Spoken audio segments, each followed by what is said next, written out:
Hello, I'm Rich Bilato, and this is The Real Thomas Jefferson, episode 42, Critical Assessment of Paul Finkelman on Jefferson's Racism. In last week's show, Dr. Holacek and a mysterious stranger, possibly me, discussed Jefferson's political philosophy. It wasn't you. I don't think so. You didn't have the beard unless you shaved it. But go ahead. It was a stranger, and that stranger was indeed mysterious. But Dr. H discussed Jefferson's political philosophy or his science of politics, or his science of politics. Today, we do 180 and return to Jefferson, race, and slavery. The aim of this show, The Real Thomas Jefferson, is to get real about Thomas Jefferson, to revisit and revise the revisionists in the business of deconstructing Jefferson's prose, his letters, addresses, memos, etc. Nearly all Jeffersonian biographers today take it upon themselves to write of Jefferson's two-facedness. What Jefferson says most often cannot be understood literally. His prose must be deconstructed, and so intuitiveness and knack are needed in preference to logical acumen. It is commonplace to call the man a hypocrite and even a contradiction. This show then aims to dispel that myth. Jefferson can be known in logic, not intuitive, and discretionary deconstruction is the method. I'm Dr. Richard Bilato, and this is The Real Thomas Jefferson. I have a little bit about myself. I have a background in physical chemistry. I used to shoot lasers into molecules in a gas phase and watch them fall apart. And one of the things that we applied in this That's murder, isn't it? For a molecule, Yeah. does a molecule have consciousness? Oh, I don't know. It's still murder. Is a molecule alive?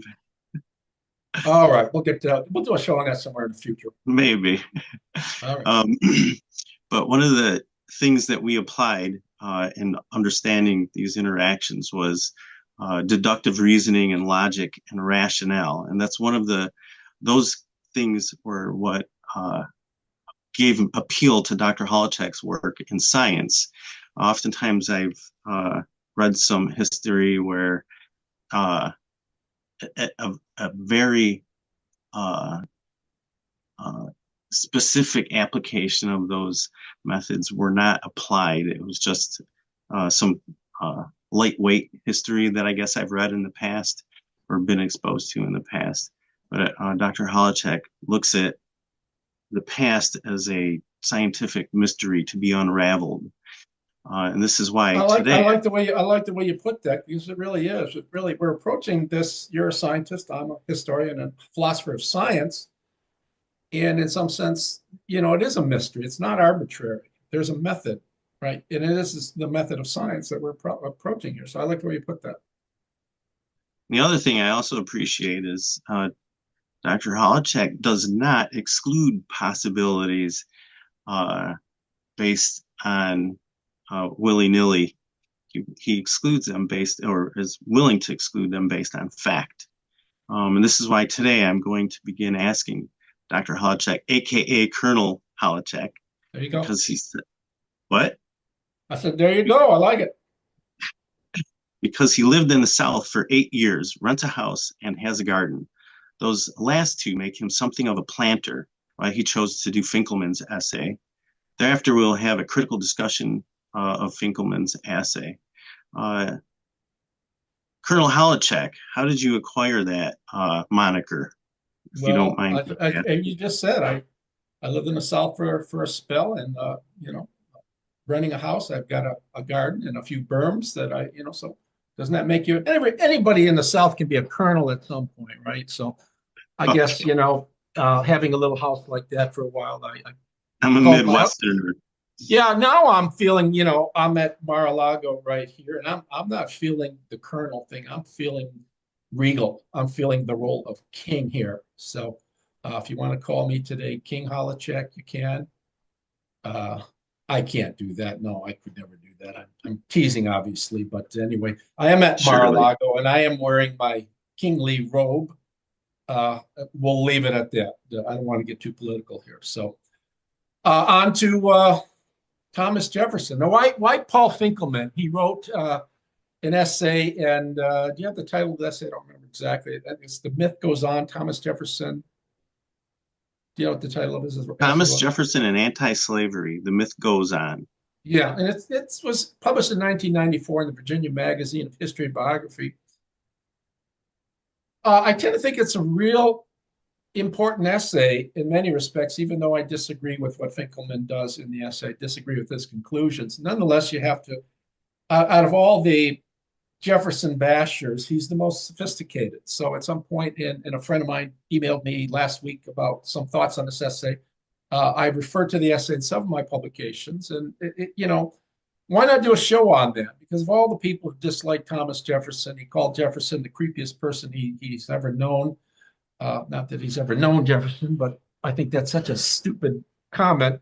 But nonetheless, this is a fairly nuanced essay, and so I think it'd be kind of cool to do it.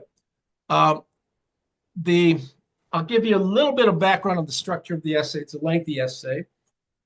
He begins with an introduction, which I'll read, and then talks of his modus operandi is to analyze Jefferson from without the presentist problem. Presentism obviously is how can we put presentism? You have a way of this. Uh, Applying modern ideas or current ideas and notions to problems of the past that may have had a different sociological or environmental or other characteristics that would dictate what would be normal then or expected then compared to present day.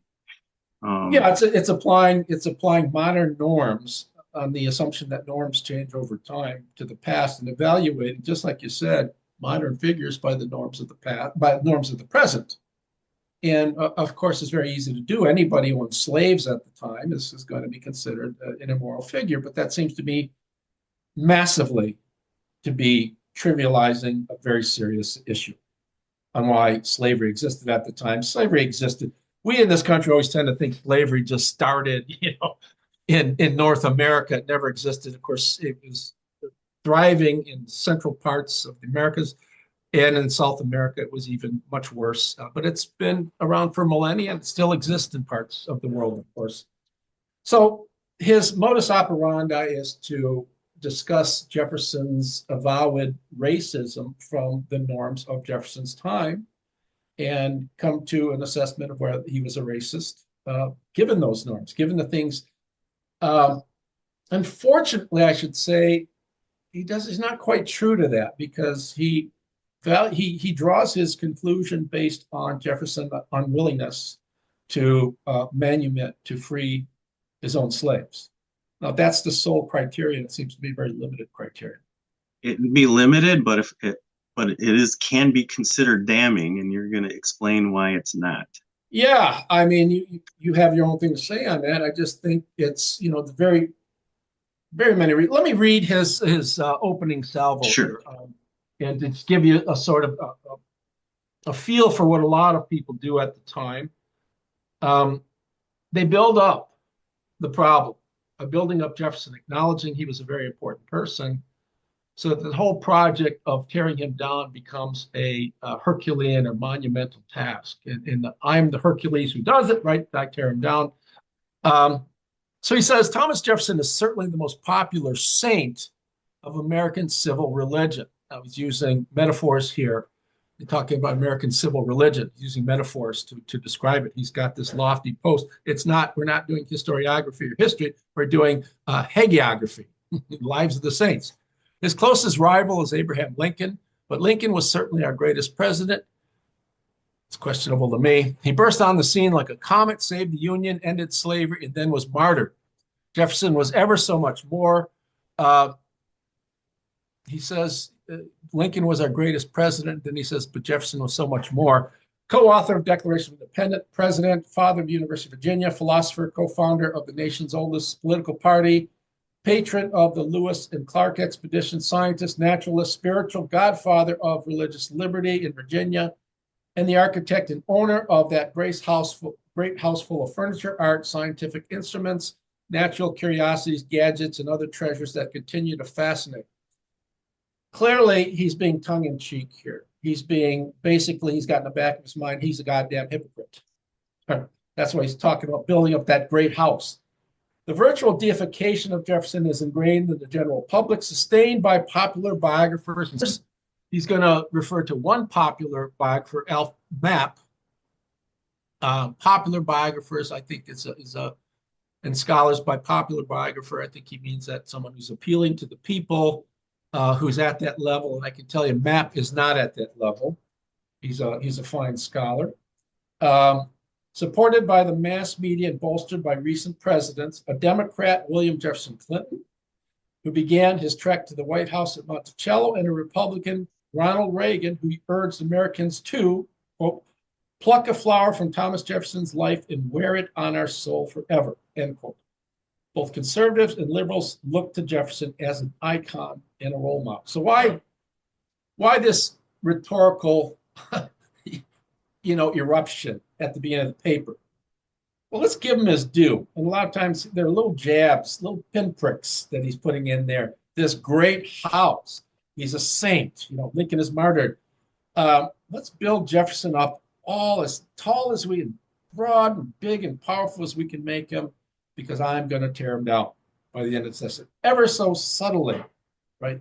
By using, by avoiding the presentist methods of most scholars. And then I applaud Finkelman for doing that, for looking at, say, look, other people have, used presentism to accuse Jefferson of racism. I'm going to show he's a racist by using the standards of his time. Now, I don't think it's successful. Okay.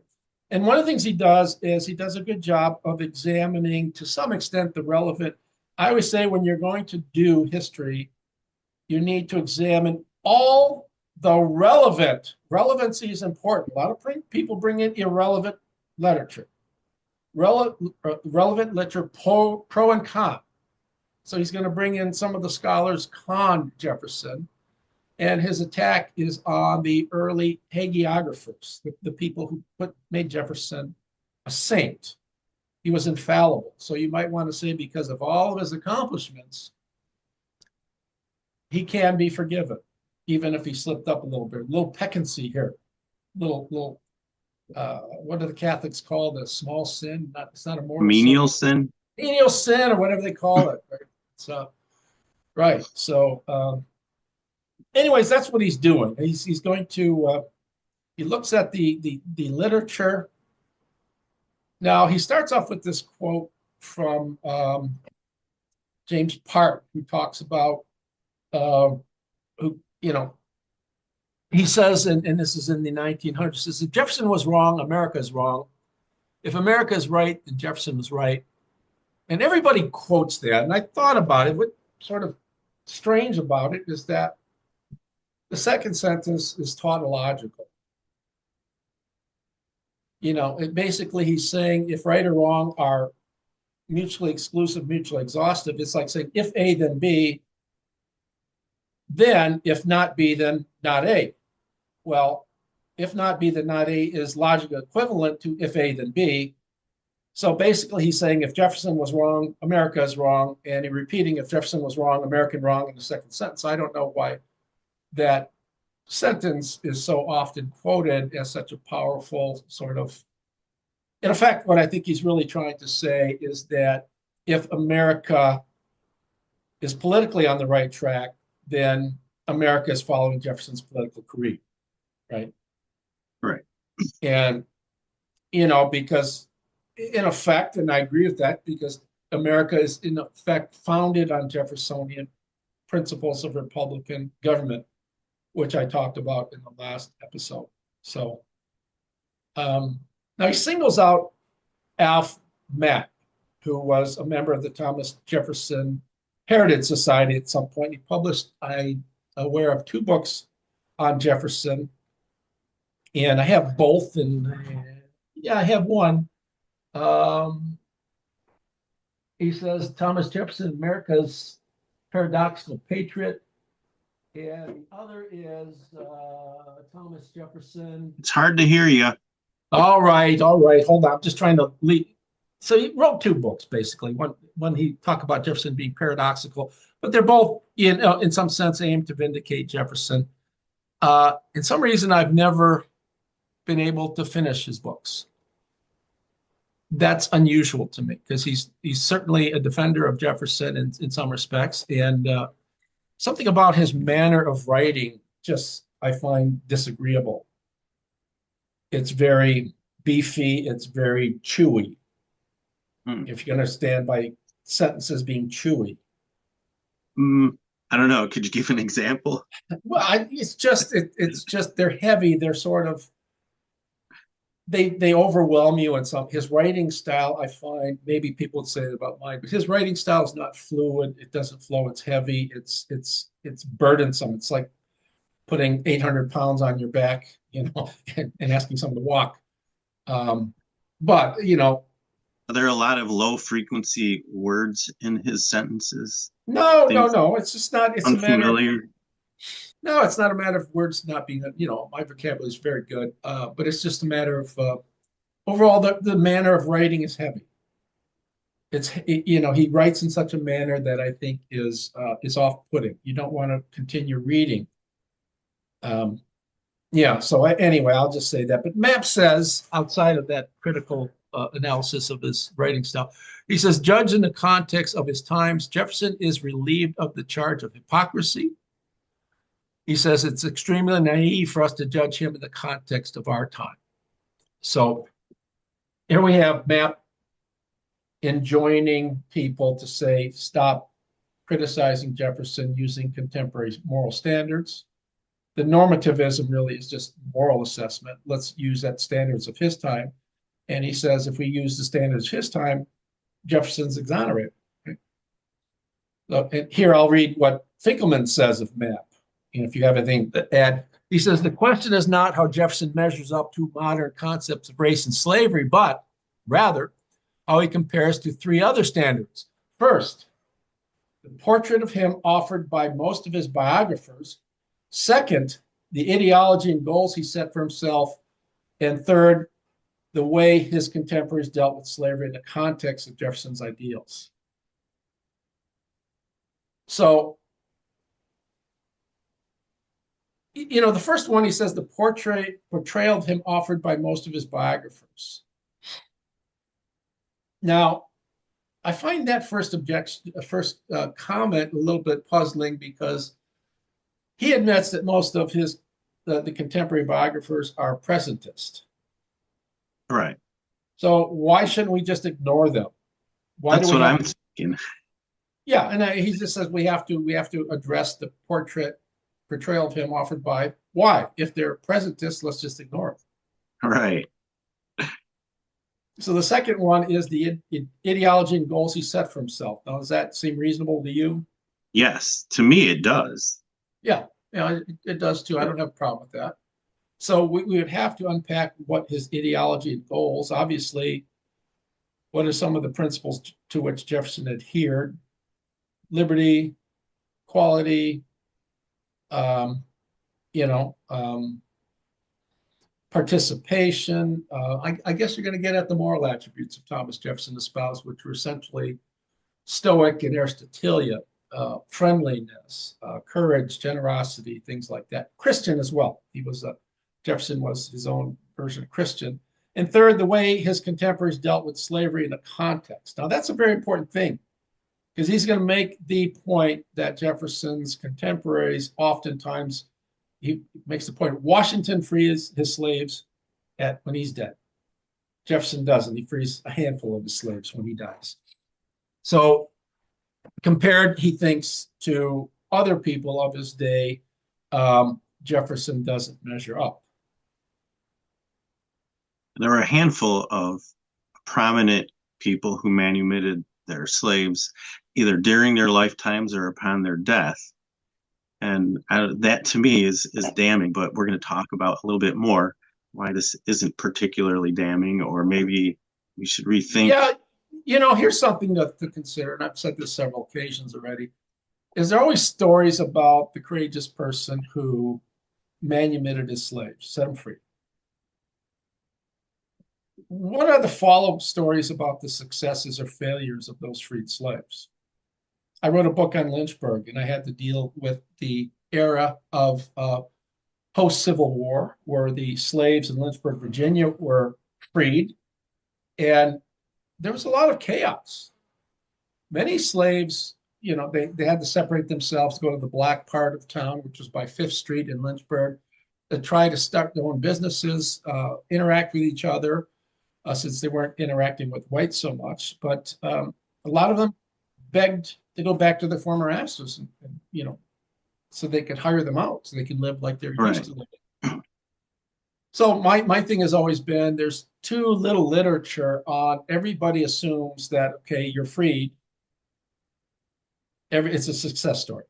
So could we interpret those uh, individuals that let their slaves free as having been maybe either it could have been cruel to do so in that environment, No, I'm not saying that. I think or it their was just intent. like a coin toss. It's like a coin toss is better than keeping them here on the plantation. I think a lot of Uh, people. I think they freed their slaves for good reasons because they respected their ability to live as free people.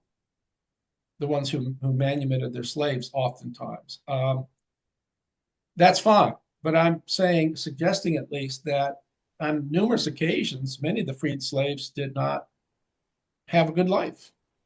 They right, went they went to other states, for example, and went to Jefferson only freed slaves. He freed very few, but his granddaughter mentioned, well, yeah, a few slaves ran away. He knew it, and it's fine if they were light skinned and if they had a trade or something, a talent. hmm, A female, if you knew how to nurse a child, or if you knew how to housekeep, things like that, or male, if you could do carpentry or joinery or things like that, or farming, and he was okay with that. And there are a large number of reasons why he didn't free his slaves. That's a very complicated issue, and laws related to that. But the point I'm making is that we always assume that if you're freed, your life's going to be better. right, And you see that we saw that in the French Revolution.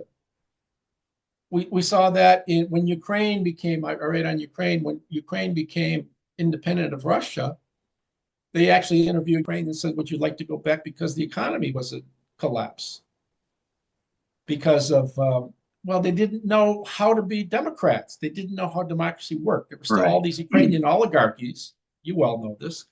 So they were running a corrupt government and yet trying to embrace freedom.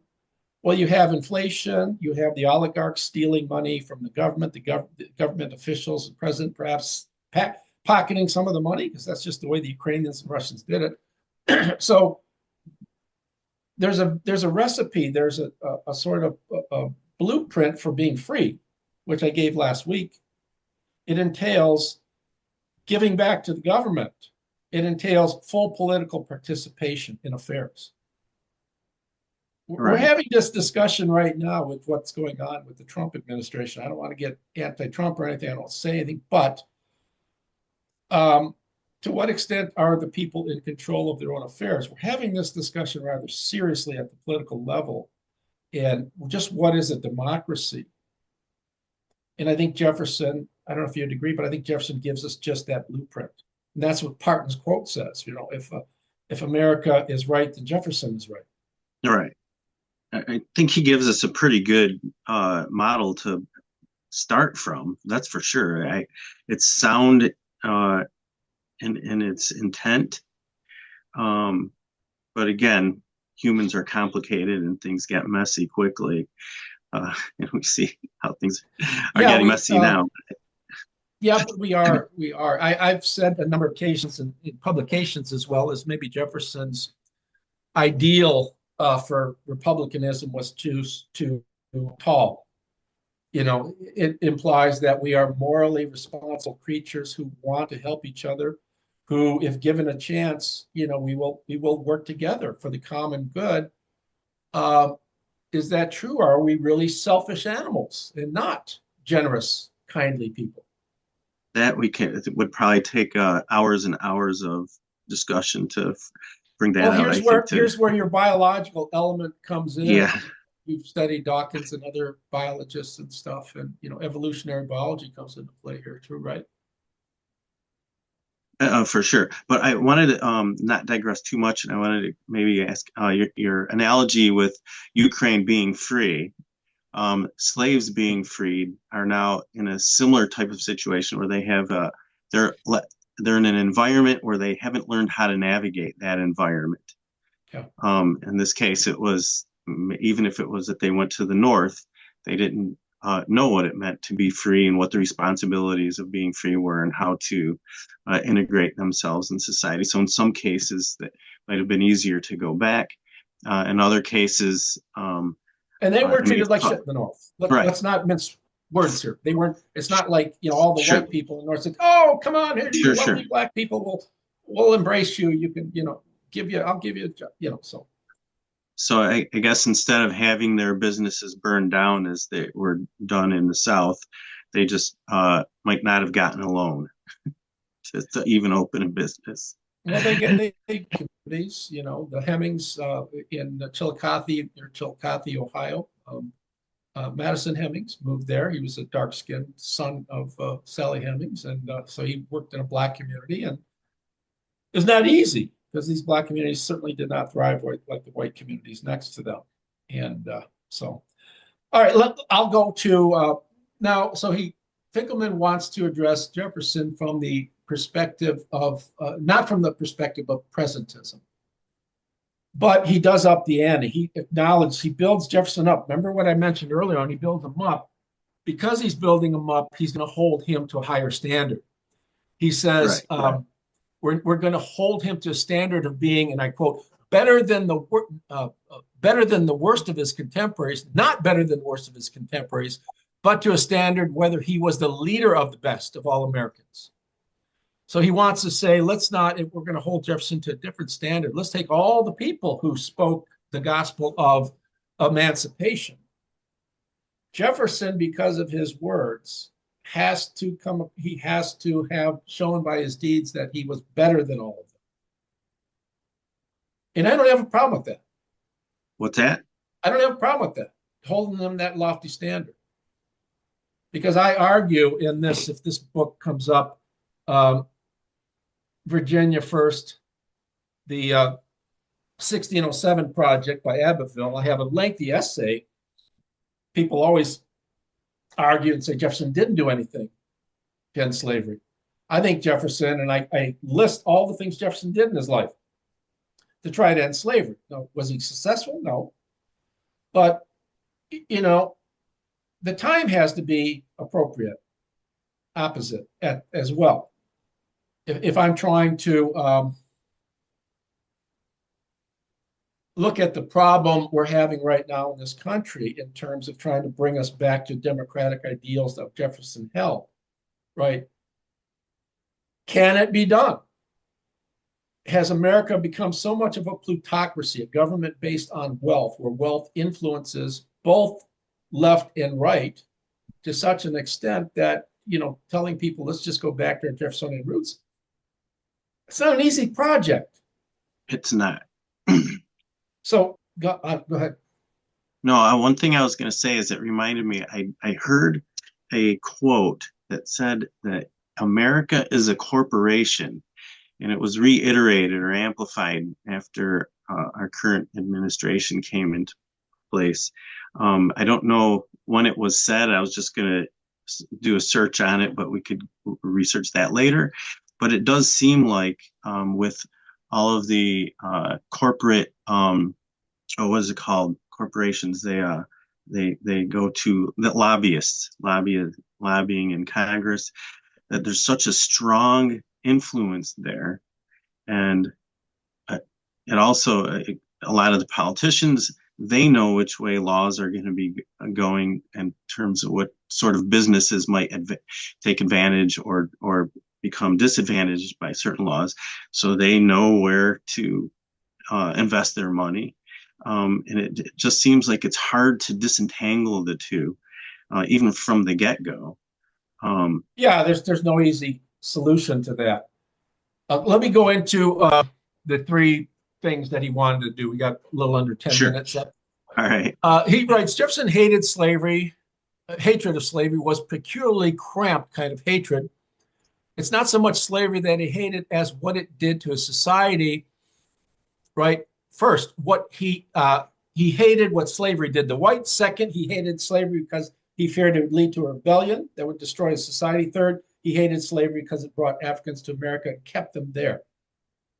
Now, in a paper I write, I talk about each of these three things. He hated what slavery did to whites. Now, he quotes Jefferson in Query 18 of Notes on Virginia. And Jefferson writes, he says, the whole commerce between master and slave is a perpetual exercise of the most boisterous passions, the most unremitting despotism on the one part and degrading submissions on the other. That's Jefferson. Yes. And so he focuses on the white-black here.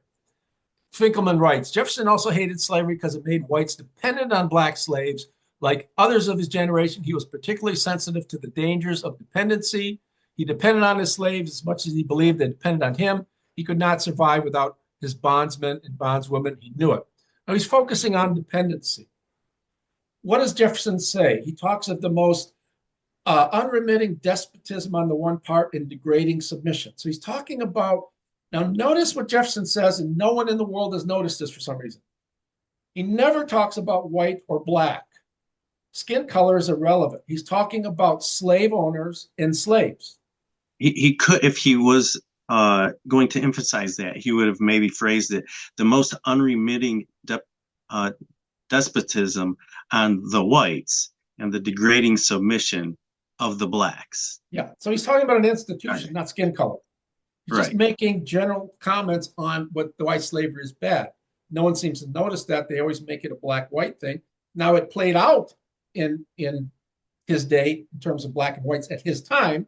There were many white slaves still, but he focuses only on the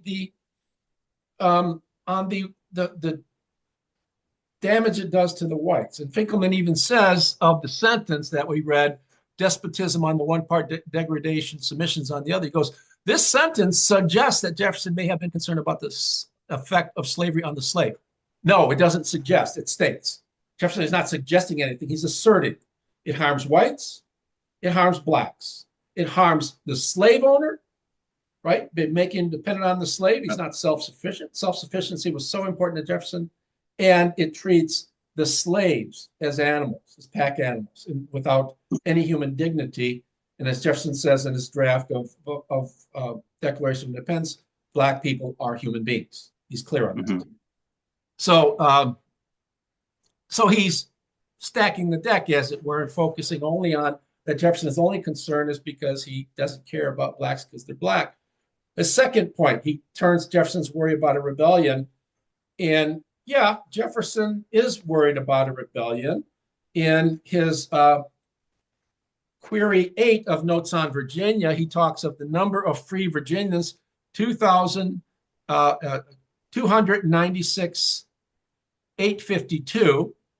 So 296,852. The slaves, 270,762, right? So the ratio of the number of slaves to the number of free people in Virginia is very close.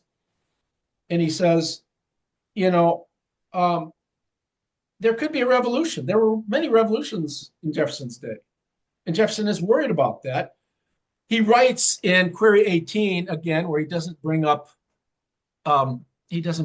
skin color. He says, I tremble for my country when I reflect that God is just, that his justice cannot sleep forever, that considering numbers, and I gave you the numbers, nature and natural means only a revolution of the wheel of fortune, an exchange situation is among possible events.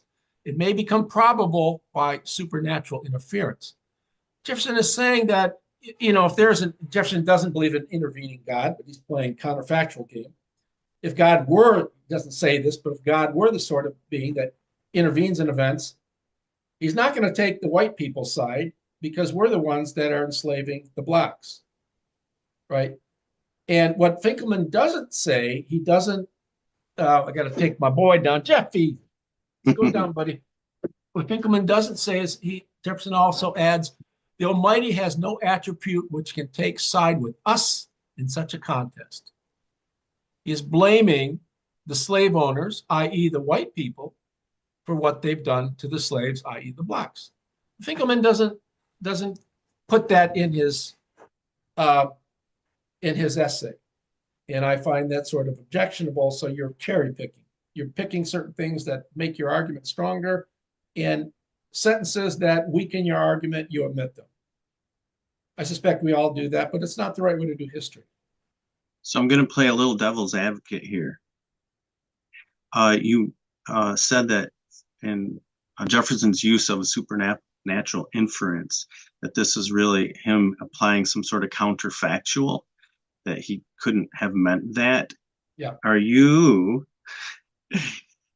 guilty of using intuitiveness and knack, or is this based on all of his writings? Oh, it's based on his writings. I have 2 books on Jefferson religion, and I think the book on the relatively simple religious views of Thomas Jefferson, yeah, it's based on a thorough analysis of all that. Jefferson does not believe, he's not a deist. He's not a theist. He's a deist. Right. I have to actually talk to that on several shows. God, right. Very simple argument. God doesn't intervene in human affairs because God is powerful and smart enough where he gets it right the first time. He doesn't have to come in and fix his mess because he doesn't make it. Right. Anyways, there's some talk about Jefferson and orangutans. Finkelman just focuses on Jefferson not freeing his slaves. And you can argue that that's important, but I don't think so. And I address that in my book here, why he did in this essay in this book, why he didn't free his slaves. It doesn't come up because of my screen. Here we go. All right. Anyway, so how are we doing on time? A couple of minutes. I'm okay. Keeping in track, but I want to argue that he wasn't profoundly racist, judged by the scientific standards. You and I will do this in 2 weeks. Next week, we're going to do an assessment of the History Channel's views of Thomas Jefferson as a racist and having sex with Sally Hemingway. We'll have a review of that. But if you and I will do a show with your love of biology, when we look at the biologists of his day, what their views on race were. They're studying race for the first time. Jefferson bought into that. I don't have a problem with that. The biologist happened to be wrong, but he was drawing from that literature. Right. But this is the first time we studied it. So we'll talk of that in 2 weeks. That'll be a good show. 2 weeks. All right. So I end with saying, and if you have some things, next week we're going to do an assessment of the History Channel. And then 2 weeks we'll talk about Jefferson's biological views on Black inferiority. So the problem with Finkelman, in my estimation, is that he focuses exclusively on Jefferson not freeing his slaves. And as I addressed, there are very good reasons why he didn't do that, namely the laws of Virginia at the time, especially, and concern for them having a better life with him as a slave than being free and living a very difficult life later. That's topic for another show. But the most interesting objection I have is to Finkelman is that he cherry picks, right? He focuses narrowly on this argument of not freeing his slaves, and Jefferson had numerous deeds to try to eradicate the institution of slavery, which I discuss in this book. And so he chooses one criterion.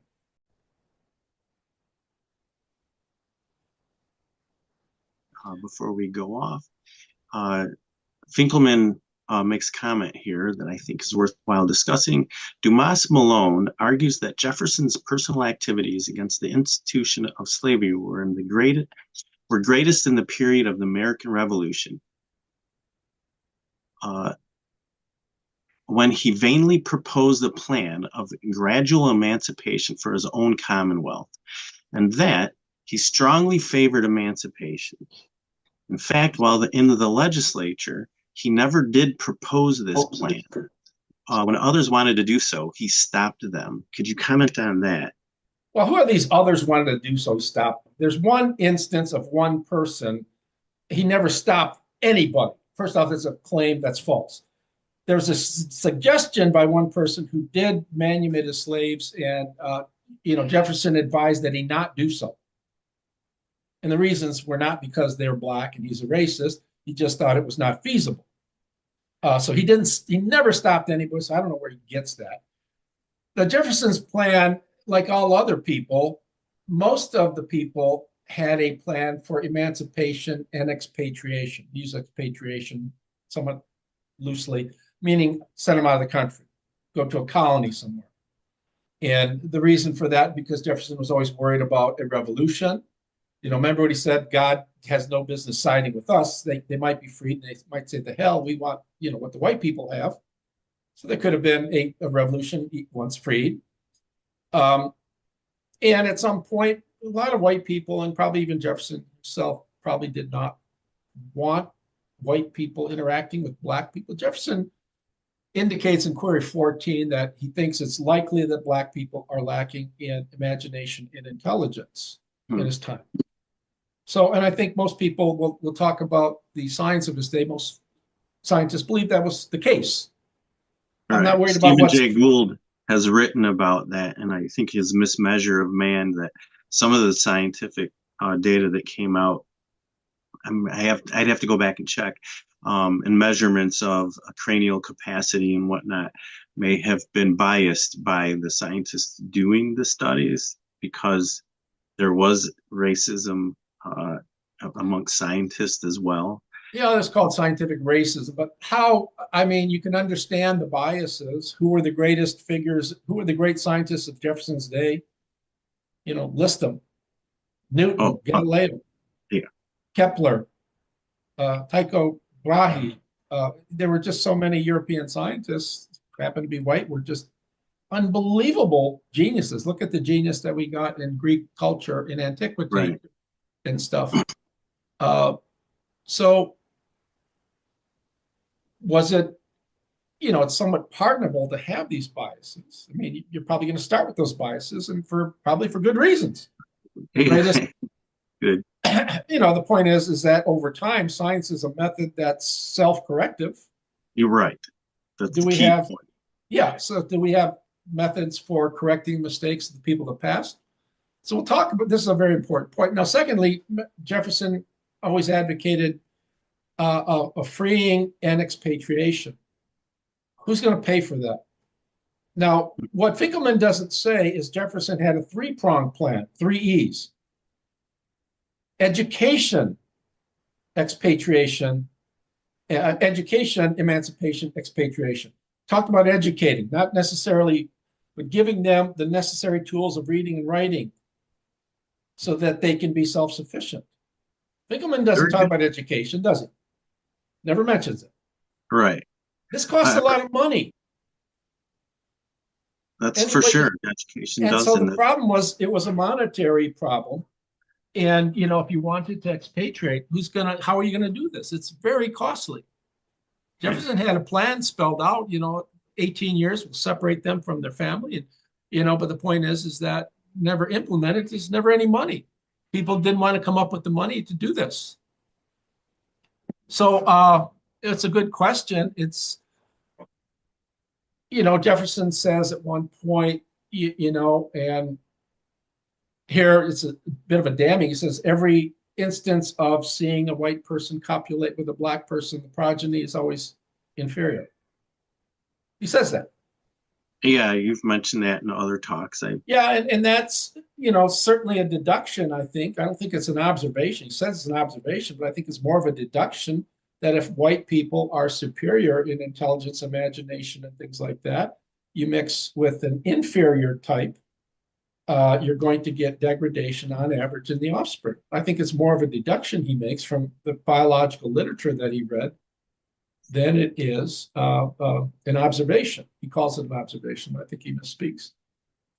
And I've seen you do another talk where you discuss this very thing, and you say that one thing that Jefferson does emphasize is at the moral level, blacks are the same as whites, and that's one of the more important criteria for judging a human's worth. Then, That is the most important for Jefferson. yeah, Jefferson yeah, always thought morality, and he says that the letter to Peter Carr, uh, that look, morality is much more important than knowing.